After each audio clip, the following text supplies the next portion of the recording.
Picture this. You're sitting at home, maybe reading the morning paper or sipping your coffee when suddenly a crushing weight grips your chest. The pain is so intense, it feels like your heart might explode. And there's no one around to help. What would you do? Would you know exactly what steps to take right now in the next 10 seconds to save your life? This isn't a scene from a movie. According to the American Heart Association, heart disease remains the leading cause of death for adults over 50. And when a heart attack strikes while you're alone, the odds can be deadly. Up to 89% don't make it. I'm Dr. James Whitaker, 83 years old with over 40 years in cardiology and more than 60,000 heart patients cared for. Today, I want to speak to you as if you were right here in my office, because what I'm about to share could be the difference between life and death. If you know exactly what to do in those first critical 10 seconds, your chances of survival can soar to as high as 92%, backed by decades of medical research. So, let's get straight to it. That's not an exaggeration. Multiple studies, including those published by the American Heart Association, confirm that rapid, informed action during those first critical seconds can make all the difference. So what separates life from death in moments like these? It's simple knowledge versus ignorance. Without the right information, those precious moments slip away, and with them, the chance to save a life. That's why today I'm sharing with you everything I've learned over more than 40 years in medicine. Just a few weeks ago, I was reminded why this knowledge is so vital. At 3:00 a.m., my phone rang.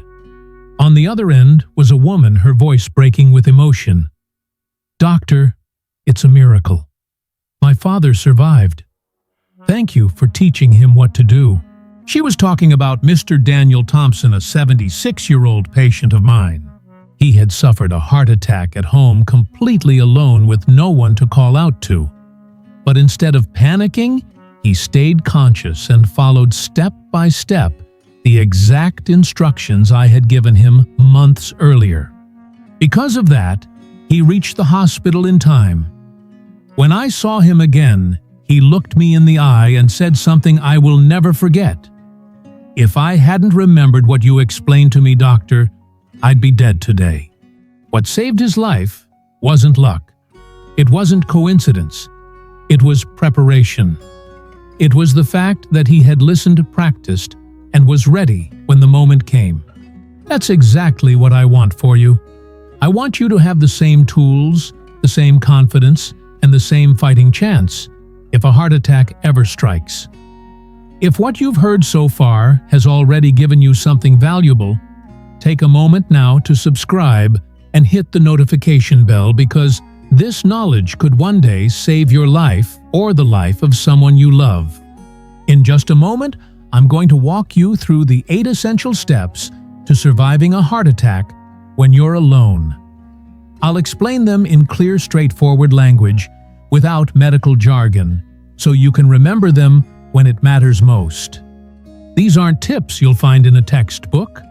They come from decades of real-world experience in emergency room corridors, in late-night calls like the one I just told you about, and in the stories of people who have stood at the edge of death and made it back.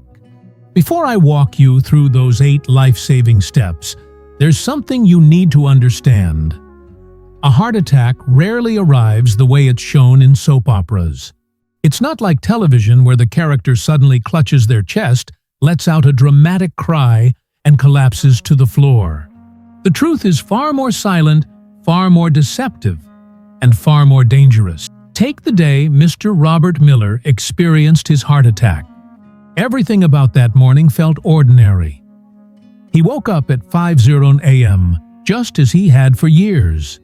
He brewed his coffee, settled into his chair, and unfolded the morning paper. But then, without warning, he felt something odd in his chest. It wasn't the stabbing pain you might expect. Instead, it was a heavy, uncomfortable pressure, almost as if something deep inside was squeezing his heart. At first he brushed it off. Maybe it was indigestion from dinner the night before. But 10 minutes passed, then 20. The pressure didn't fade. It grew worse. By the 30-minute mark, his left arm began to feel numb. Soon after, a dull ache crept into his jaw. And in that instant, the truth hit him. This is a heart attack. That recognition was everything. Had he told himself, "It's probably just age catching up with me," or "It's stress, it'll pass," he might not be alive to tell his story. The statistics are sobering. 87% of people having a heart attack mistake the symptoms for something else, a digestive issue, a cold, or muscle pain. Every minute lost to misjudgment means more irreversible damage to the heart muscle. Medical research shows that rapid treatment can significantly reduce damage, while delays can double the risk of severe complications or death. Here's another critical fact: adults over 65 who live alone are 4 times more likely to die from a heart attack than those who aren't alone. Not because their hearts are inherently weaker, but because they don't know what to do. Or worse, they do nothing at all. It doesn't have to be that way. Even if you live alone, you can prepare. You can learn what to do and be ready to act in the very first moments. Mr. Robert Miller didn't survive because of luck. Months earlier, he had attended one of my talks where I explained exactly how to respond if you're alone and think you're having a heart attack. When the moment came, he remembered every step. Instead of panicking, he glanced at the clock, took a deep breath, and said to himself, "All right, time to start the process." That's the difference between someone who is prepared and someone who isn't. Prepared individuals stay calm under pressure. They know what to do, how to do it, and in what order. Those who aren't prepared, they freeze. They become frantic. They make choices that can make the situation worse. And if you have risk factors like high blood pressure, diabetes, high cholesterol, or you're a smoker, the danger climbs even higher. But here's the most important part. Even with all those risk factors stacked against you, if you're prepared, you can not only survive, you can walk away with minimal damage. Today, Mr. Robert Miller is fully recovered. He walks every day, enjoys his reading, and plays with his grandchildren, all because he was ready before the crisis came. And you can be ready too. In the next part, I'm going to teach you the 5 most important warning signals your body sends before a heart attack, and how to spot them before it's too late. Research shows that in most cases, a heart attack doesn't strike completely out of the blue. Your body tries to warn you, so remember these signs. Write them down. Share them with your loved ones. Because if you ever feel them or notice them in someone you care about, you'll know exactly when to act. Signal number 1, a sensation of pressure, tightness, or weight in the center of your chest. This isn't the sharp stabbing pain you might associate with injury, nor the burning discomfort of heartburn. Many patients describe it as if something incredibly heavy is crushing their chest, a feeling like a rock lodged right in the center of the body. Others have told me, "Doctor, it felt as though someone was squeezing my heart with their hand from the inside." Here's the critical point. This discomfort doesn't vanish after a few seconds. It typically lasts more than 15 minutes and does not improve with common medications such as antacids or simple pain relievers. Research from the American College of Cardiology confirms that prolonged unrelieved chest pressure is one of the most reliable early indicators of a heart attack. Signal number 2, radiating pain. It often starts in the chest, but then spreads outward to the left arm, sometimes both arms, the neck, jaw, or even the upper back.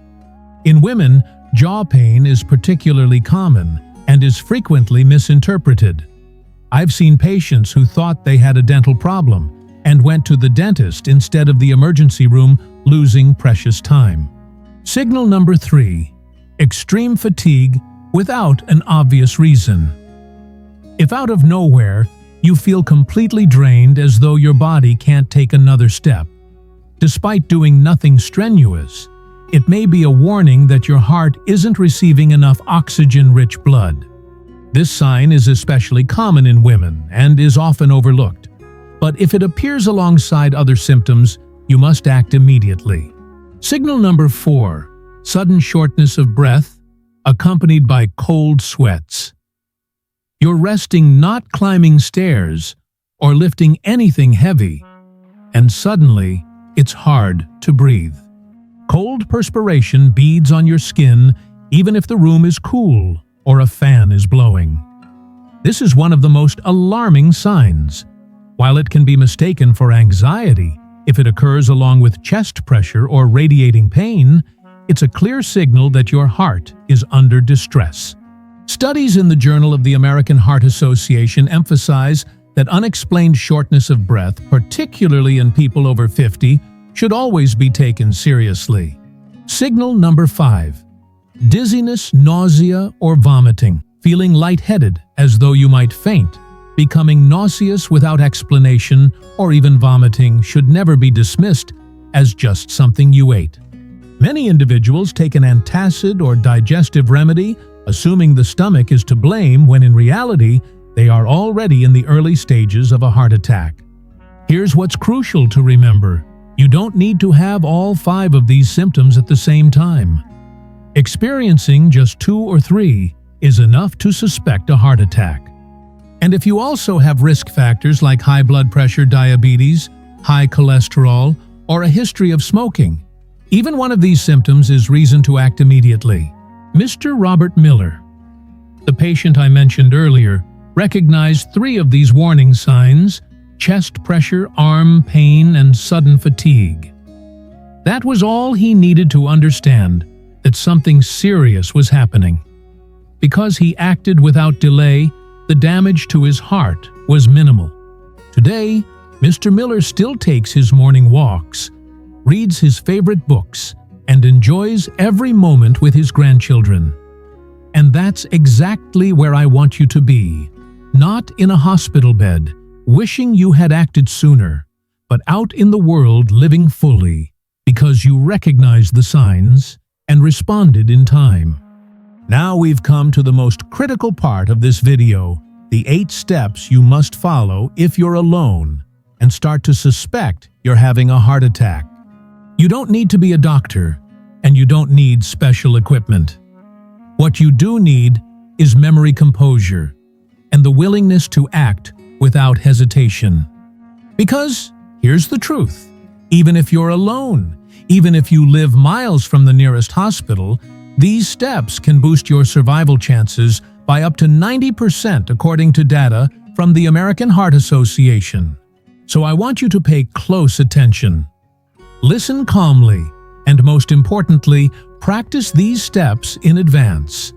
As you'll soon realize, most of them can and should be rehearsed before an emergency strikes. We prepare for vacations, for storms, even for retirement.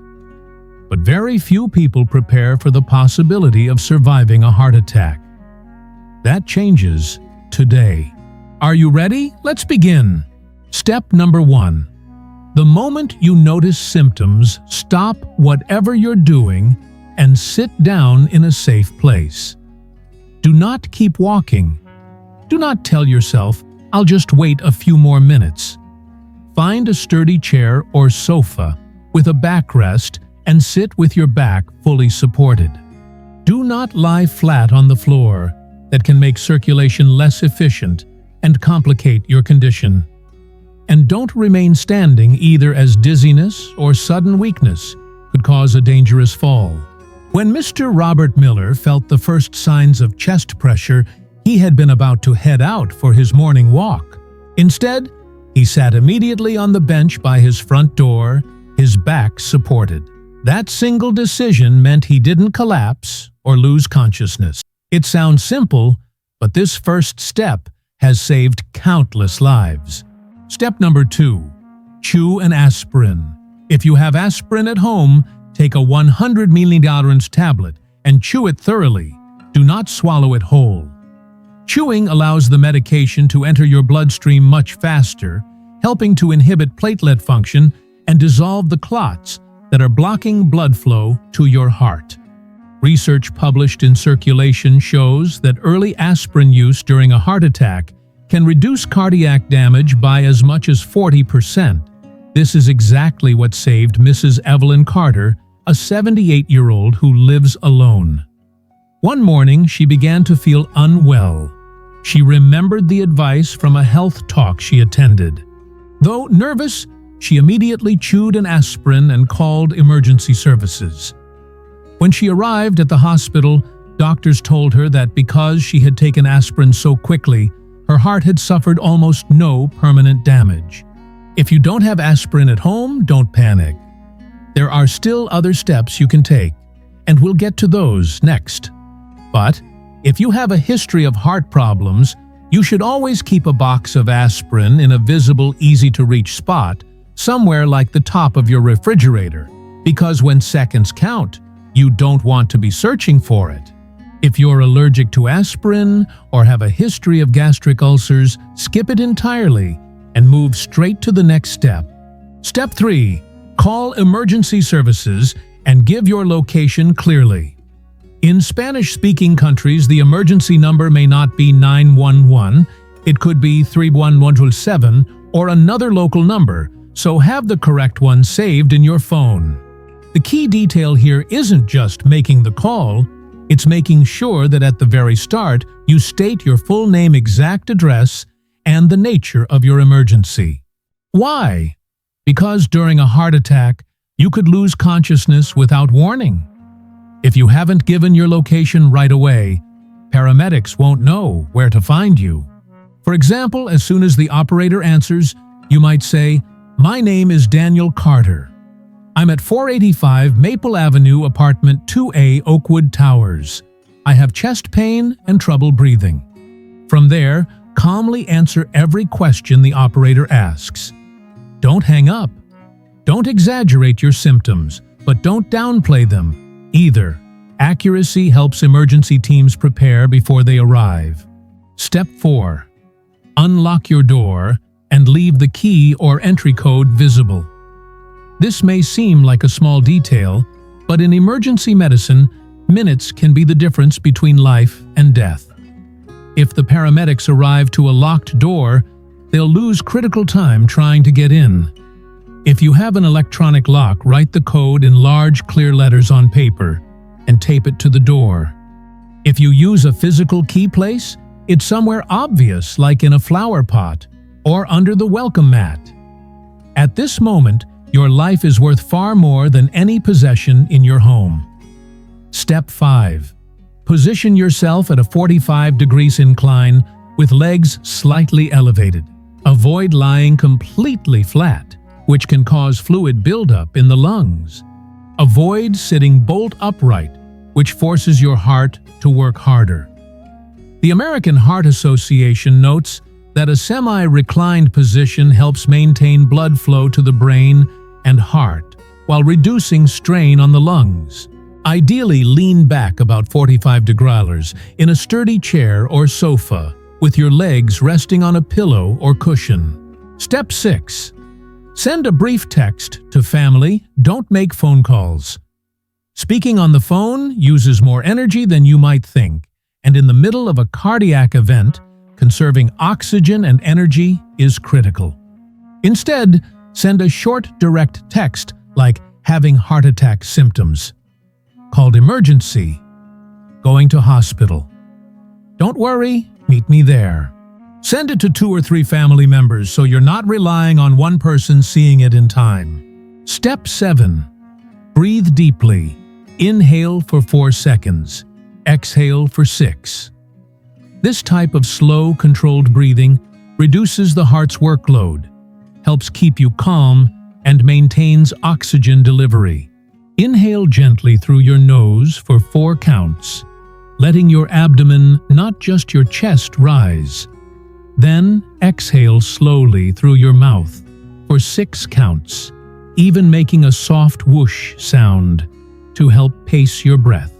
According to clinical studies on cardiac patients, controlled breathing like this can stabilize heart rate and improve circulation during stress. Now it's your turn to take action. Learn these steps, write them down, and if you need to, stick them right on your refrigerator where you'll see them every day. Up until now, we've talked about what to do if you're alone and think you're having a heart attack. But there's something even more important: being prepared before it ever happens. Because no matter how ready you are to respond, the best outcome is never needing to use these steps at all. And that's not just wishful thinking, it's possible. Over my career, I've met hundreds of people in their 80s and beyond who have never experienced a heart attack. What was their secret? They all shared 3 simple daily habits. Research shows these habits can lower your risk of heart attack by more than 70%. I call them the 3 golden habits, and they could be the key to protecting your heart for decades to come. Golden habit number 1. Walk 30 minutes every day. You don't have to run marathons or push through high-intensity workouts. Just a steady daily walk is enough. The key isn't speed, it's consistency.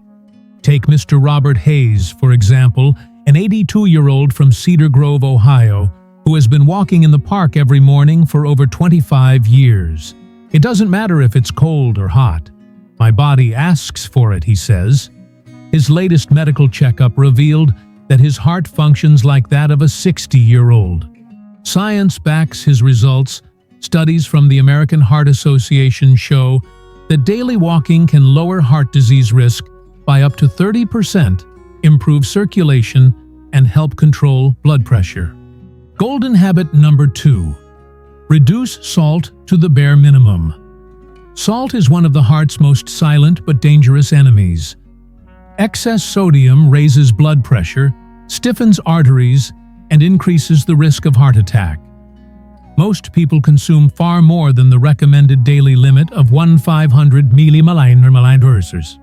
The best strategy: avoid processed foods like cold cuts, instant noodles, industrial bread, and canned goods. Instead, focus on fresh fruits, vegetables, legumes, and whole natural ingredients. Mrs. Helen Porter, 79, admitted that at first, reducing salt made her meals taste bland. But after just a month, her palate adjusted. Now she finds salty foods unpleasant and heavy. And since making this change, her blood pressure has remained stable without extra medication. Golden habit number 3. Quit smoking and alcohol no matter your age. Many older adults say, "I'm already 70. Why quit now?" My answer is always the same: because your body can still heal. Mr. David Morgan, 74, quit smoking at 70 after 5 decades. "I thought it wouldn't matter," he told me, "but within 6 months, I could breathe better, sleep soundly, and even climb stairs without getting winded." Research confirms that quitting smoking even later in life improves lung function, circulation, and heart health within months. And remember, if you're taking medications for blood pressure, cholesterol, or diabetes, never stop on your own. Those drugs are protecting your heart. If you believe you no longer need them, consult your doctor first. Finally, schedule a heart checkup at least once a year. Tests like an electrocardiogram, blood work, and a cardiac ultrasound can reveal problems early before they become life-threatening. Prevention is always better than emergency care. 5 warning signals of a heart attack. A feeling of pressure or heaviness in the center of your chest. Pain that radiates to your arm, neck, or jaw. Fatigue that appears without an obvious cause. Shortness of breath accompanied by cold sweat. Dizziness, nausea, or vomiting. 8 steps to take if you're alone during a heart attack. Sit down in a safe, stable place. Chew a full-strength aspirin. It helps prevent further clot formation. Call emergency services immediately and give your exact address. Unlock the door and place the key or access code somewhere visible for responders. Recline at about a 45-degree angle and elevate your legs slightly. Send a short alert message to a family member. Control your breathing. Inhale for 4 seconds. Exhale for 6. Press your wrist firmly and cough 3 times. This may help maintain circulation until help arrives. The 3 golden habits for prevention. Walk 30 minutes every day. Research from the American Heart Association shows consistent walking can lower heart disease risk by up to 30%, improve blood flow, and help regulate blood pressure. Reduce salt intake. Limit sodium to 1,500 milliliters daily to avoid stiffening arteries and dangerous blood pressure spikes. Quit smoking and alcohol. Studies confirm that even quitting later in life quickly improves circulation, lung function, and heart health. Now, here's your next step. Write these actions down. Place them on your fridge next to your bed or anywhere you'll see them daily. If you can rehearse them, yes, act them out. Check the clock, sit, breathe, and go through the motions. This isn't paranoia. It's preparation. It's prevention. It's love for your own life. Finally, take 1 sheet of paper and write, "I am prepared. If a heart attack comes, I will not give up. I know what to do and I will survive." Read it every day. Let it be your personal promise. Because you are not alone, and you deserve many more years filled with health, joy, and peace. After 40 years of guiding thousands of hearts, I assure you a heart attack can be defeated. And today, you've taken the first step. If this message has helped you, subscribe and turn on notifications so you never miss life-saving guidance like this.